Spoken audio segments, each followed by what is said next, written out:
বাইতুল মুকাদ্দাস তথা ফিলিস্তিনের মুসলমানদের।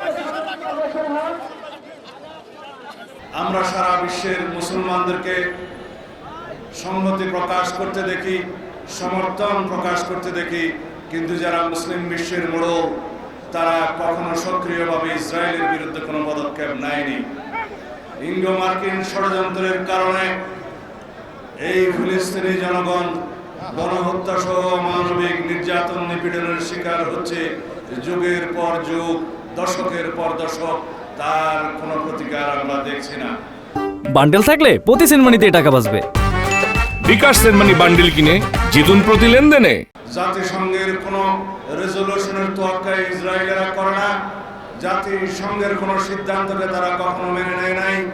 যদিও বা দুই একবার জাতিসংঘে বিভিন্ন রকমের সিদ্ধান্ত এই ফিলিস্তিনি জনগণের পক্ষে নেওয়া হয়েছে, কয়েকটি পরাশক্তি তার বিরুদ্ধে ভেটো প্রদান করে সেগুলো কার্যকর করতে দেয়নি। আমরা তার নিন্দা এবং প্রতিবাদ জানাই। বাংলাদেশের জনগণ চিরদিন ফিলিস্তিনি জনগণের আন্দোলনের পক্ষে ছিলাম। আমরা তাদের পক্ষে আছি এবং থাকবো ইনশাআল্লাহ। যুগের পর যুগ ফিলিস্তিনি জনগণকে তাদের নিজ ভূমিতে পরবাসী করে রাখা হয়েছে। যে ইসরায়েলের নাগরিক ইহুদিরা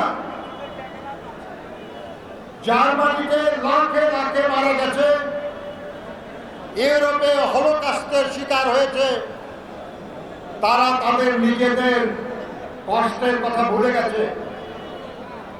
বরঞ্চ প্রতিহিংসা পরায়ণ হয়ে তারা প্যালেস্টাইনের মূল মালিক সংখ্যাগরিষ্ঠ মানুষ ফিলিস্তিনিদের বিরুদ্ধে বর্বর হত্যাকাণ্ড চালিয়ে যাচ্ছে। চারদিক থেকে ঘিরে রেখেছে গাজাকে। গাজা এখন একটা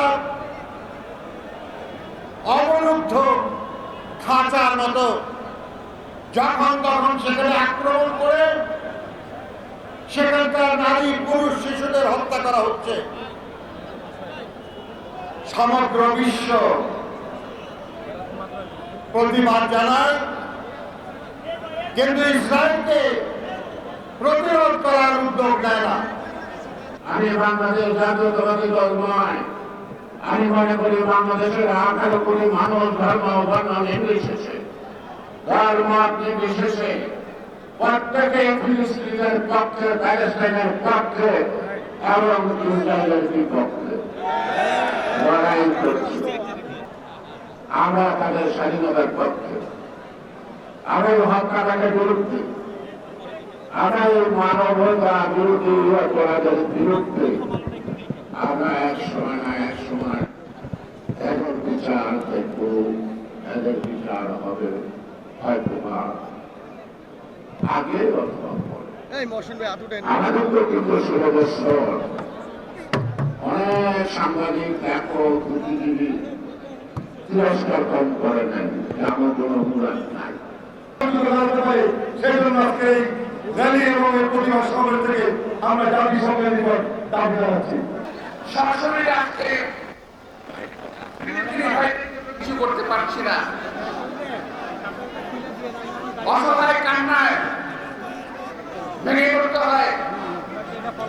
যদি কিছু একটা তা আমরা করি, এই আশায় আমি এখানে এসেছি। প্রিয় ভাইরা, ফিলিস্তিনি যে অত্যাচার হচ্ছে, যে নারকীয় ঘটনা করছে, তা দেখে আমার মনে হচ্ছে যে এটা আজকে আমরা ভাবতে পারি যে এটা ফিলিস্তিনি মুসলমানদের প্রতি অত্যাচার করা হচ্ছে। আজকে ফিলিস্তিনিকে নিধন করার চক্রান্ত হচ্ছে কিংবা করছে, এটা আমরা ভাবতে পারি এক কথায়। আসলে বিষয়টা কিন্তু তা নয়। ওরা ধীরে ধীরে সারা বিশ্বের মুসলমানকে একসময় নিঃশেষ করে দেওয়ার চেষ্টা করবে। মুসলিম বিশ্বের যেই সকল মোড়ল দেশ নিজেদের রাজত্ব বাঁচানোর জন্য, নিজেরা বেঁচে থাকার জন্য আজকে নেতৃত্ব দিচ্ছে না, তাদের প্রতি আল্লাহর অভিশাপ নেমে পড়বে। যারা নেতৃত্ব দিলে বিশ্বকে যদি আজকে ঐক্যবদ্ধ করতাম, যদি বিশ্ব চাকরির মাধ্যমে ঐক্যবদ্ধ না হতো, যদি মুসলিম বিশ্ব কার্যকরভাবে আজকে ঐক্যবদ্ধ হতো, তাহলে আজকে এই ইহুদিরা, এই ইসরায়েলিরা এই অত্যাচার করতে পারত।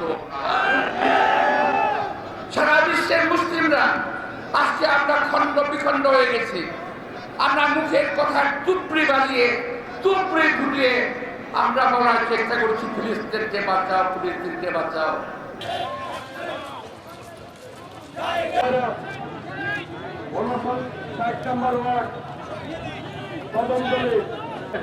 ধন্যবাদ, মোবারকবাদ জানিয়ে আজকের মিছিল এখানেই সমাপ্তি ঘোষণা করছি। সকলকে